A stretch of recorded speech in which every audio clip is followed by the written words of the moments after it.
हमने आपको कल बताया था आज की युवा पीढ़ी यानी कि जेन ज़ी कैसे सोशल मीडिया पर सम्मान की तलाश में दिन रात पागल रहती है। कौन सा नया वीडियो डाला जाए, किसी तरह से यह वीडियो हिट हो जाए, हमारी कोई बात पब्लिक को पसंद आ जाए, कोई नया डांस मूव, कोई नया ड्रेस स्टाइल, कोई नया बयान, किसी भी तरह से कोई भी चीज हिट तो हो जाए, किसी भी तरह फॉलोवर तो बढ़ जाए। ज्यादा से ज्यादा फॉलोवर मतलब ज्यादा पॉपुलैरिटी, ये नैरेटिव है, ये पैमाना है। पैसा कमाने के ज्यादा मौके हैं ये। युवाओं में सोशल मीडिया क्रेज को देखते हुए आज हमने प्रधानमंत्री के सोशल मीडिया प्रेजेंस को डिकोड करना तय किया। आज ये खबर आई, प्रधानमंत्री नरेंद्र मोदी ने सोशल मीडिया पर एक नया कीर्तिमान स्थापित कर दिया। वो दुनिया के पहले ऐसे नेता बन गए जिनके इंस्टाग्राम पर 100 मिलियन से ज्यादा फॉलोअर्स हो गए। अब यह न सिर्फ राजनीति बल्कि डिजिटल दुनिया में भी एक बड़ा मील का पत्थर है। यकीन करना मुश्किल है, लेकिन इसको समझिए, यह संभव हो पाया है ब्रांड मोदी की वजह से। और आज इसे लेकर बहुत बहस तेज है। क्या यह बताने के लिए काफी नहीं? प्रधानमंत्री मोदी की युवाओं के बीच लोकप्रियता काफी बड़ी है। इट्स क्लियर, अब इसको मानना पड़ेगा, क्योंकि ये अब केवल जुबानी बात नहीं है। आप इसको वर्बल नहीं मान सकते हैं, क्योंकि ये फॉलोवर जो हैं वो दिख रहे हैं उनके इंस्टा पेज पर, उनके सोशल मीडिया अकाउंट पर। इस बात की अकाउंटेबिलिटी है और रिकमेंडेशन है कि हाँ, जेन ज़ीज के बीच पीएम मोदी की लोकप्रियता बहुत बढ़ गई है और ये रफ्तार बहुत तेजी से आगे बढ़ रही है। यानी इस मामले में मोदी जेन ज़ी की रोल मॉडल बन गए। क्लियर है? अब ये समझिए, प्रधानमंत्री नरेंद्र मोदी के इंस्टाग्राम पर 10 करोड़ फॉलोवर हैं। ठीक है, ये राजनीति में बदलाव के किस ट्रेंड को दिखाता है? बहुत सारे एस्पेक्ट्स हैं, इसको आपको समझना होगा। एकदम हमारे साथ रहिए, स्टे ट्यून, वरना मिस कर जाइएगा। बहुत बड़ा मौका है, खास करके जेन ज़ी के लिए। अगर आप हमारे साथ हैं, इस वक्त ये शो देख रहे हैं, तो बहुत कुछ मिलने वाला है आपको। आप ये जो मिस करते हैं कि आपके फॉलोअर्स क्यों नहीं बढ़ते हैं, ये सब कुछ आपको पता लगेगा। और यूं आपके फॉलोअर्स बढ़ेंगे और आप भी पीएम मोदी की तरह इस तरीके से ट्रेंड करने लगेंगे। कम से कम अपनी सोसाइटी में तो जरूर करेंगे, यकीन मानिए। इसलिए स्टे ट्यून। सोशल मीडिया पर फॉलोअर्स का दम कैसे मोदी के पीछे खड़ी युवा शक्ति को दिखाता है, इसको समझना होगा। और आज हम समझाने का प्रयास भी करेंगे, ताकि आप भी अपने फॉलोअर्स बढ़ाएं। आप भी जब इंस्टा पर कुछ डालें तो वो फटाक से एकदम क्लिक कर जाए और वायरल हो जाए। 10 करोड़ फॉलोअर्स, आप समझ रहे हैं? जेन ज़ी के लिए ये सिर्फ एक नंबर नहीं है, बल्कि ये संकेत स्पष्ट है कि पॉलिटिक्स अब रैली से ज्यादा रील में पहुंच चुकी है। समझ रहे हैं आप? रैली से ज्यादा रील में पहुंच चुकी है पॉलिटिक्स। तो ये संभव कैसे हुआ है? इस प्लेटफॉर्म को, इस रास्ते को आपको तय करना होगा। और इसलिए ध्यान से सुनिए अगली बात, जहां नेता भी अब डिजिटल इन्फ्लुएंसर की तरह सीधे युवाओं से जुड़ रहे हैं, यानी आपसे जुड़ रहे हैं, जेन ज़ी से जुड़ रहे हैं। खास करके प्रधानमंत्री नरेंद्र मोदी के इंस्टाग्राम पर 10 करोड़ फॉलोवर, यह सिर्फ एक आंकड़ा नहीं, बल्कि डिजिटल युग में राजनीति की नई ताकत और युवाओं से सीधे कनेक्ट की रणनीति को, स्ट्रेटजी को दिखाता है। और इसका बिल्कुल सुपर एग्जाम्पल है, दम स्पष्ट है। प्रधानमंत्री मोदी के डिजिटल दम को समझने के लिए आपको इंस्टाग्राम के डेमोग्राफिक डिटेल को समझना होगा। आज की तारीख में इंस्टाग्राम इस्तेमाल करने वालों में 18 से 24 साल के युवा यानी जेन ज़ी 33% के करीब है। हाल के दिनों में किए गए सर्वे में यह भी जानकारी सामने आ चुकी है कि भारत करीब 60% जेन ज़ी प्रधानमंत्री मोदी को पसंद करते हैं। वहीं 25 से 34 साल के युवाओं के बीच पीएम मोदी समर्थकों की संख्या सबसे ज्यादा है। हमने कैटेगराइज कर दिया, आप इसको समझिए, अलग अलग कैटेगरी में बांट करके समझा रहे हैं। आपके लिए कौन सा एस्पेक्ट आपको फायदा दिलाएगा और कौन से अलग जो एज वर्ग के लोग हैं, ग्रुप के लोग हैं, उनको कौन से स्ट्रेटजी अपनानी है। तो 2 हिस्से आपने बताया, 2 स्ट्रेटजी बताई। अब ये इंस्टाग्राम यूजर्स का 50.5% के करीब है, जो अलग अलग कैटेगरी के तौर पर हम बात किए, उसमें हमने एक 34 वाला भी बताया। वो तो डिजिटल दुनिया में 100 मिलियन, 100 मिलियन यानी 10 करोड़ फॉलोअर्स का होना एक नंबर गेम तो सिर्फ नहीं है, बल्कि ये कई सारे बड़े संकेत देता है। जिसके इतने फॉलोअर्स हों, उसके व्यक्तित्व को अलग तरह से डिफाइन करता है। 100 मिलियन का आंकड़ा प्रधानमंत्री मोदी के डिजिटल पावर का प्रतीक है, सिंबल है, कनेक्ट है सीधा जेन ज़ी से, यूथ से। और यह दिखाता है कि वो दुनिया के सबसे ज्यादा फॉलो किए जाने वाले राजनीतिक नेताओं में शामिल है। सोशल मीडिया अब चुनावी और जनसंपर्क की मुख्य ताकत तो बन चुकी है। जो किसी भी सियासी व्यक्तित्व के लिए काफी मायने रखता है। इंस्टाग्राम खासकर जेनजी और मिलेनियल्स का प्लेटफॉर्म है। इतनी बड़ी फॉलोइंग का मतलब है युवा वर्ग तक सीधी पहुंच, वो भी बिना किसी मीडिया प्रमोशन के, बिल्कुल अपने दम पर। यह 100 मिलियन का आंकड़ा यह भी दिखाता है कि राजनीति अब सिर्फ रैलियों और टीवी डिबेट तक सीमित नहीं रह गई। Reels, stories, visual narrative, image building का आधुनिक तरीका बन चुके हैं, जैसे इस्तेमाल करना नेताओं की बाध्यता बनने लगी। यह भी समझिए, इंस्टाग्राम एक ग्लोबल प्लेटफॉर्म है। किसी भी शख्सियत की इतनी बड़ी फॉलोइंग उसके अंतर्राष्ट्रीय पहचान और सॉफ्ट पावर को भी मजबूत करती है। इसमें आपको क्या समझना है कि केवल रीच बढ़ाने की तरफ नहीं आपको देखना है, ध्यान रखना है आपको अपनी पर्सनालिटी का कनेक्ट कैसा है। आप जिस व्यूअर को, टारगेट को कनेक्ट करना चाहते हैं उसके साथ आपकी अपना जो जेस्चर बोलते हैं, अपनी पर्सनालिटी, आपका कनेक्ट, वो किस तरीके से जा रहा है, वो कैसे इंप्रेशन का पाथ बन रहा है, ये बड़ा इंपॉर्टेंट है। ये आपको समझाने का प्रयास था हमारा। लेकिन आप सोचिए, एक ऐसा व्यक्ति किस तरह नैरेटिव कंट्रोल कर सकता है। अलग अलग नैरेटिव होते हैं। आप जब पब्लिकली जाते हैं सोशल मीडिया पे, इंस्टा पे, तो अलग अलग तरीके के लोग होते हैं, आपके व्यूअर्स होते हैं। हर कोई एक जैसा तो नहीं होता है। लेकिन आप सोचिए कि इस नैरेटिव को कंट्रोल करना कितनी बड़ी बात है। उसके सीधा संदेश देने की जो ताकत है वो कितनी बड़ी होती है। सरकार की उपलब्धियां, योजनाएं, इन सब की जानकारी वो खुद लोगों तक पहुंचा सकता है।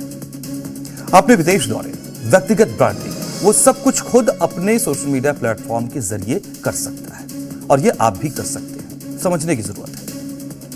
इंस्टाग्राम पर मोदी का डिजिटल दम दुनिया में उनकी बढ़ती लोकप्रियता को भी दिखाता है।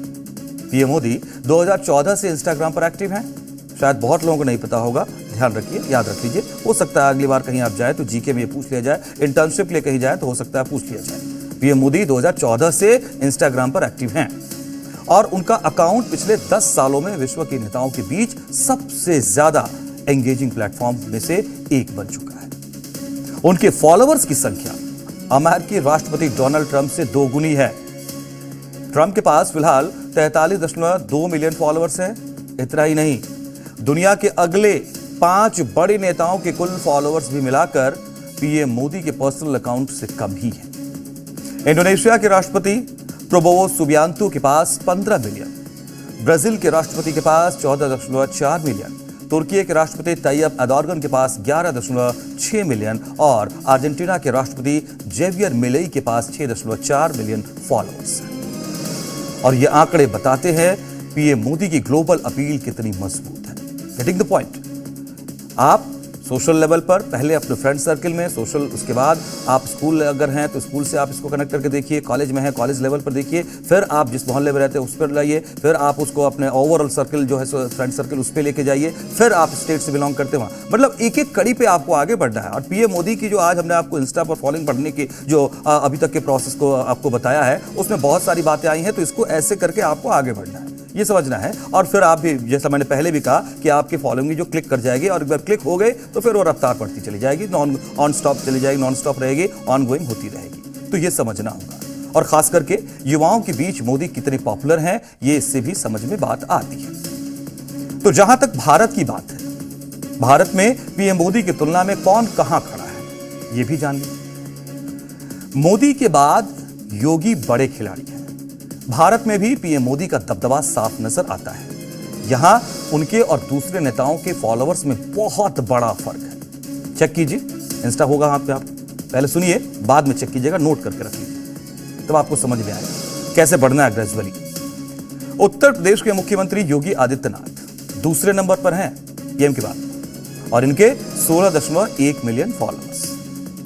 वहीं कांग्रेस सांसद और लोकसभा में विपक्ष के नेता राहुल गांधी तीसरे स्थान पर, थर्ड पोजीशन पर, उनके पास करीब 12.6 मिलियन फॉलोअर्स हैं।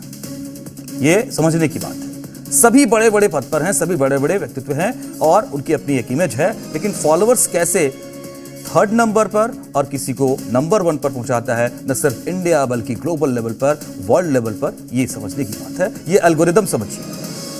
दुनिया भर के करीब 4.5 से 5 अरब लोग, यानी कि 500 करोड़ लोग सोशल मीडिया पर एक्टिव हैं और सिर्फ इंस्टाग्राम जैसे प्लेटफॉर्म पर ही 2 अरब यानी 200 करोड़ से ज्यादा यूजर्स हर महीने मौजूद रहते हैं। भारत में लाखों नहीं बल्कि करोड़ों युवा रोज कंटेंट बनाकर इस दौड़ में अपनी जगह बनाने की कोशिश कर रहे हैं। जेन ज़ी जानती है यह गेम आसान नहीं है। एक वायरल वीडियो के पीछे महीनों की लगातार पोस्टिंग, ट्रेंड पर नजर, एल्गोरिदम की समझ और रोज के 2 से 4 घंटे की मेहनत छिपी होती है। कई क्रिएटर्स को सिर्फ 1 लाख फॉलोअर्स तक पहुंचने में ही 2 से 5 साल तक लग जाते हैं। ऐसे में 100 मिलियन का आंकड़ा जेन ज़ी के लिए इसलिए बड़ा है क्योंकि वो समझती है इस रेस में करोड़ों लोग लगे हुए हैं, लेकिन इतनी ऊंचाई तक पहुंचना बेहद मुश्किल और लंबी डिजिटल मैराथन जैसा है। अगर हमारे देश के प्रधानमंत्री मोदी इस ग्लोबल रेस में आगे निकले हैं तो ये किसी भी युवा, किसी भी जेन ज़ी को अच्छा फील कराने वाली खबर है और बहुत सारे एक्सपीरियंस देने वाली खबर है। और ये विश्लेषण आपके काम आएगा जब अब इस वीडियो को आप सेव करेंगे और अपने फ्रेंड्स के साथ शेयर करेंगे और न सिर्फ खुद सीखेंगे बल्कि अपने फ्रेंड्स को भी, फैमिली को भी इस वीडियो को सेव करके शेयर करके बताएंगे कि ये तरीका है, ये एल्गोरिदम है, इस तरीके से हम आगे बढ़ सकते हैं। न कि केवल लगे रहे और कुछ भी अटपटा सा डालते रहे इंस्टा पर, उससे काम नहीं होने वाला है। तो इसको सेव करके रखिए और खूब शेयर कीजिए।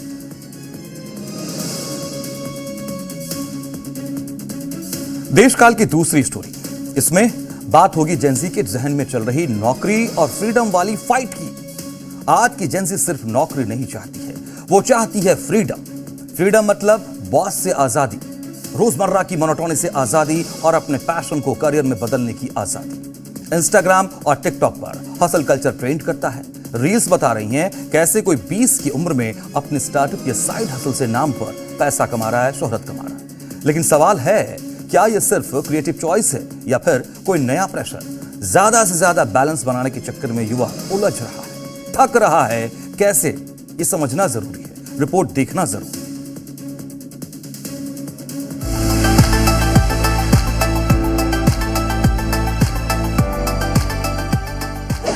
जेन ज़ी और अनकन्वेंशनल करियर्स का नया क्रेज, अनकन्वेंशनल करियर पाथ्स आज सिर्फ ऑप्शन नहीं, जेन ज़ी के लिए एक स्टेटमेंट बन चुके हैं। Freelancing, content creation, digital entrepreneurship, gig economy, हर कोई चाहता है पैशन से काम करना, ऑफिस पॉलिटिक्स से बचना, अपनी शेड्यूल खुद बनाना, लेकिन इसी के साथ रिस्पॉन्सिबिलिटी बढ़ रही है। फाइनेंशियल अनसर्टेनिटी, इनकंसिस्टेंट इनकम और कंपटीशन, हर सक्सेस रील के पीछे कई फेलियर्स और स्ट्रेस छुपे हैं। अनकन्वेंशनल करियर पाथ्स, फ्रीलांसिंग और गिग इकोनॉमी, क्रिएटर इकोनॉमी का दबाव, स्टार्टअप कल्चर और एंटरप्रेन्योरशिप, पैशन को करियर में बदलने का सपना, मेंटल स्ट्रेस और फाइनेंशियल अनसर्टेनिटी। जेन ज़ी देख रही है जॉब्स रिजिड हैं, ट्रेडिशनल करियर पाथ स्लो हैं, इसलिए लोग अनकन्वेंशनल रास्ता चुन रहे हैं। लेकिन जब हर दिन हसल और कंटेंट क्रिएशन की दौड़ बन जाए तो मेंटल हेल्थ पर असर पड़ता है। यंग प्रोफेशनल्स बर्नआउट महसूस कर रहे हैं क्योंकि वो पैशन के पीछे भाग रहे हैं लेकिन सिक्योरिटी और स्टेबिलिटी नहीं मिल रही। फ्रीडम या प्रेशर, अनकन्वेंशनल करियर्स का मतलब सिर्फ अलग करियर चुनना नहीं, बैलेंस बनाना भी है। पैशन, पैसा और मानसिक शांति। सोशल मीडिया पर हर किसी को ये दिख रहा है कि सक्सेस का मतलब वायरल होना और हाई अर्निंग है, लेकिन रियलिटी ये है कि हर किसी की जर्नी अलग है।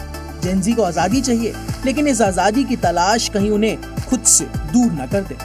अनकन्वेंशनल करियर पाथ जेन ज़ी की सबसे बड़ी एस्पिरेशन भी है और सबसे बड़ा चैलेंज भी। एक तरफ क्रिएटिविटी और फ्रीडम है तो वहीं दूसरी ओर कंपटीशन और अनसर्टेनिटी। जरूरत इस बात की है कि करियर चॉइस गोल बने लेकिन जिंदगी का बोझ नहीं। ब्यूरो रिपोर्ट, जी मीडिया। और अब हम बात करने जा रहे हैं दुनिया की सबसे तेज रफ्तार से चलने वाली ट्रेन मैग्लेव की, जो जापान में चलती है। आज उत्तर प्रदेश के मुख्यमंत्री योगी आदित्यनाथ ने अपने जापान दौरे के दौरान रफ्तार और रोमांच की भरी हुई इस ट्रेन पर सफर किया। यह एक ऐसी सुपर हाई स्पीड ट्रेन है जो पलक झपकते ही नजरों से ओझल हो जाती है। आप वीडियो को देखेंगे और आप खुद तय कर लीजिएगा, जो मैंने कहा कि पलक झपकते ही नजरों से ओझल, यकीनन आपको यह फील होगा। मैग्लेव ट्रेन चुंबकीय शक्ति से हवा में तैरते हुए 500 से 600 किलोमीटर प्रति घंटे की रफ्तार से दौड़ती है और इसकी ये रफ्तार ही इसकी पहचान है और इसी को देखते हुए इसे फ्यूचर ट्रेन भी कहा जाता है। यात्रा के दौरान सीएम योगी ने न सिर्फ मैग्लेव ट्रेन की तकनीक को परखा बल्कि उत्तर प्रदेश समेत भारत में इस आधुनिक और हाईटेक इंफ्रास्ट्रक्चर की संभावनाओं को भी जाना और कहा जा रहा है ये ट्रेन जेनजी के लिए भी बड़ा अवसर है। यानी उसी रफ्तार से जैसे 600 किलोमीटर प्रति घंटे की रफ्तार मैग्लेव की है, इसी रफ्तार से जेनजीज भी आगे बढ़ सकते हैं अपॉर्चुनिटीज के सेक्टर्स में अलग अलग तरीके से। ये आपको बताने जा रहे हैं, इसलिए ध्यान से सुनिएगा। आपके लिए बड़ा अवसर, बिल्कुल अलग, बिल्कुल नए तरीके का अवसर आपको मिलने जा रहा है। आप देखिए, ध्यान से सुनिए इसको। यानी अगर भारत में मैग्लेव ट्रेन जैसी एडवांस तकनीक आ गई तो ये सिर्फ एक नई और रफ्तार से भरपूर ट्रेन नहीं होगी, बल्कि जेनजीज के लिए भविष्य की दिशा बदलने वाला बड़ा अवसर साबित हो सकती है। और एक अनुमान के मुताबिक डायरेक्ट या इनडायरेक्टली जेनजीज के लिए 90,000 से ज्यादा अधिक रोजगार पैदा हो सकते हैं।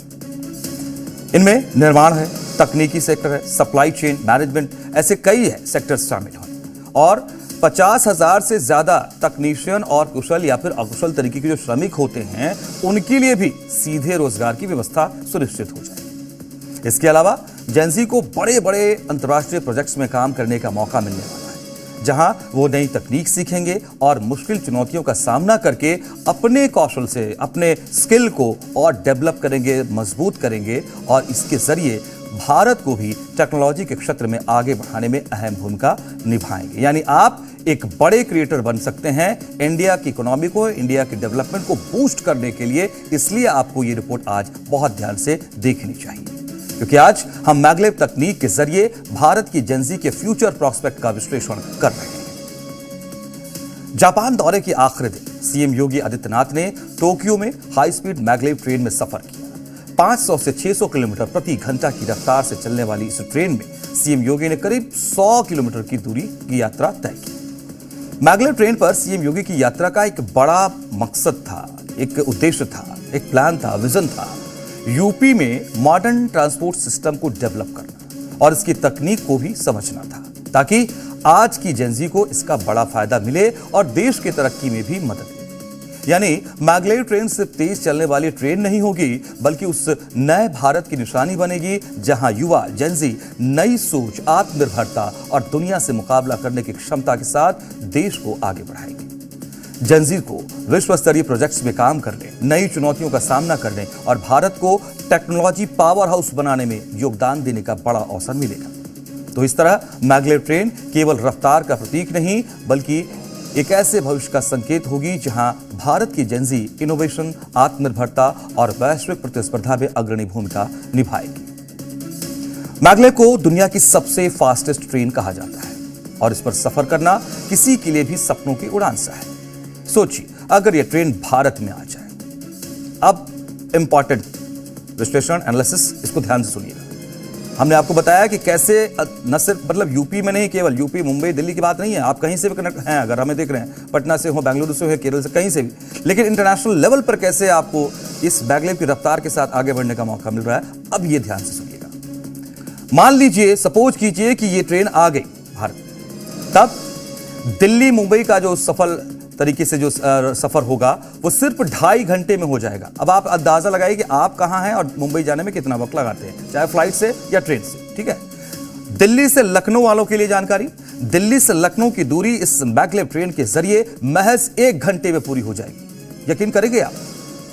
बेशक ये अभी जल्द संभव नजर नहीं आता है, लेकिन अब जबकि सीएम योगी इस ट्रेन का निरीक्षण कर चुके हैं, इंस्पेक्शन कर चुके हैं, इसकी जानकारी ले चुके हैं, सफर कर चुके हैं, एक्सपीरियंस कर चुके हैं, तो संभव है कि भविष्य में भारत में भी ट्रेन पटरियों पर दौड़ती नहीं, उड़ती नजर आएगी, क्योंकि रफ्तार ही इसकी उड़ान का परिचायक है और भारत की जेनजी अपने करियर की नई उड़ान भी भरती नजर आएगी। आज की युवा पीढ़ी डिजिटल माइंडसेट, टेक्नोलॉजी फ्रेंडली और इस तरह की सोच के साथ साथ इनोवेशन की भूख के साथ आगे बढ़ रही है।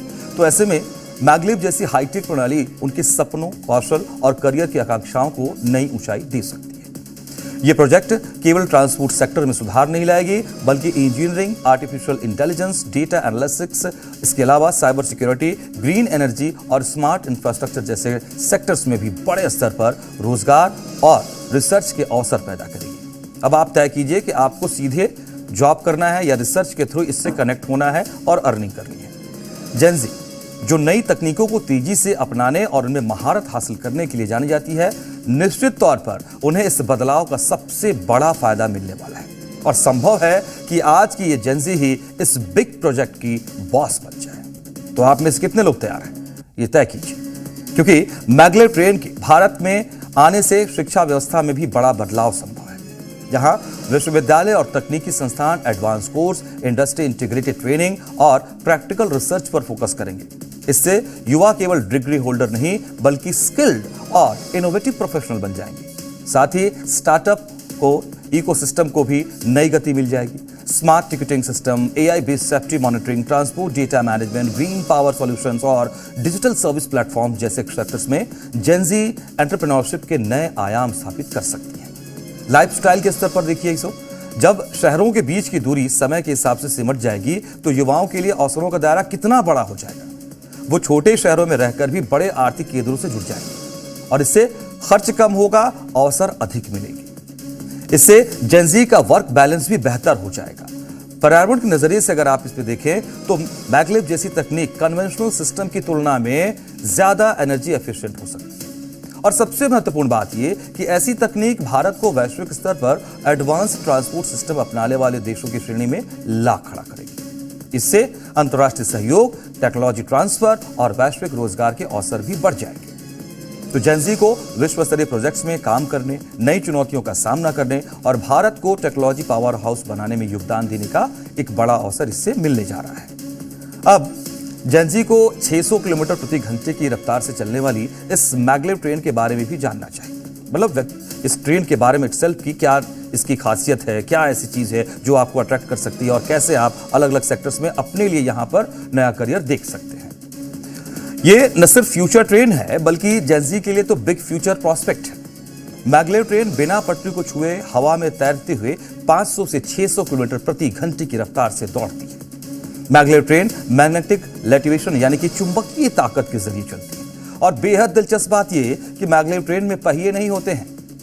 इसके नीचे लगे शक्तिशाली चुंबक ही पटरियों में लगे चुंबकों के साथ प्रतिक्रिया करते हैं, रिएक्ट होते हैं और यही चुंबकीय बल ट्रेन को ऊपर उठा देते हैं और इसको आगे की ओर धकेलते हैं। यानी ऐसे में ट्रेन और ट्रैक के बीच सीधा संपर्क नहीं होता है, जो बेसिक तौर पर आम तौर पर जिस ट्रेन के जरिए हम आप सफर करते हैं या आप अपने पापा मम्मी के साथ कहीं ट्रेन पर सफर गए होंगे तो आपने स्टेशन पर देखा होगा ट्रेन आते हुए, मतलब ट्रैक के साथ बिल्कुल साथ में लगती हुई जो व्हील्स होती है नजर आती है, इसमें ये नहीं है।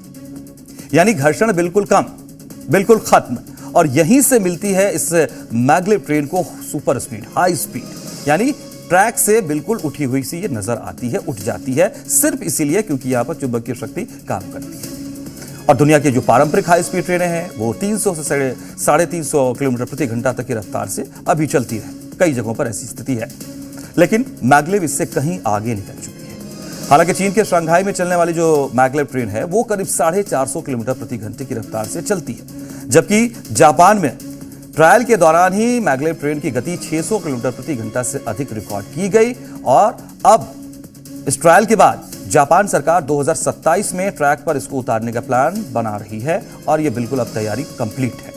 तो मैग्लेव हवा में तैरती है और इसके पहिए प्लेन की तरह स्पीड पकड़ने के बाद अंदर चले जाते हैं। गौर कीजिएगा, आपने प्लेन देखा होगा, वीडियो देखे होंगे ना, जब टेक ऑफ की बात होती है वो रनवे पर आप देखते होंगे इसके व्हील्स को, और जैसे ही टेक ऑफ होता है प्लेन की जो व्हील्स होती है वो अंदर जाती है। ठीक वही सिस्टम मैग्लेव में है, यानी हवा में ये चलती नहीं है, उड़ती है ये ट्रेन। तो मैग्लेव के लिए पूरी तरह अलग इंफ्रास्ट्रक्चर भी चाहिए और यही इसे दुनिया की बाकी ट्रेनों से अलग और महंगा भी बनाती है। बिल्कुल नए कॉन्सेप्ट के साथ एक बहुत बड़े रोजगार के अवसर के तौर पर भी रफ्तार भरती नजर आती है मैग्लेव ट्रेन, और ये अब जो है भारत में आने की संभावनाएं तेज हो रही है। तो आप भी चाहते हैं इसके जरिए बहुत सारा रोजगार पाना, तो इस वीडियो को सेव करिए, लेकिन जरूरी है कि पीएम मोदी के साथ और सीएम योगी के साथ टैग कीजिए, उनको बताइए कि we want this maglev in India, क्योंकि आपको रोजगार मिलने जा रहा है। तो 3 बहुत इंटरेस्टिंग स्टोरीज और इसका बहुत इन्फॉर्मेटिव एनालिसिस हमने रखा आपके सामने। उम्मीद करते हैं हमारे कंटेंट आपको पसंद आए होंगे, जेनजीज को भी पसंद आए होंगे। आप ज्यादा से ज्यादा कमेंट करके हमें अपने इंटरेस्ट की स्टोरीज भी बताइए और हमारे साथ देखिए देशकाल सोमवार से शुक्रवार रात 7:50 पर। नमस्कार।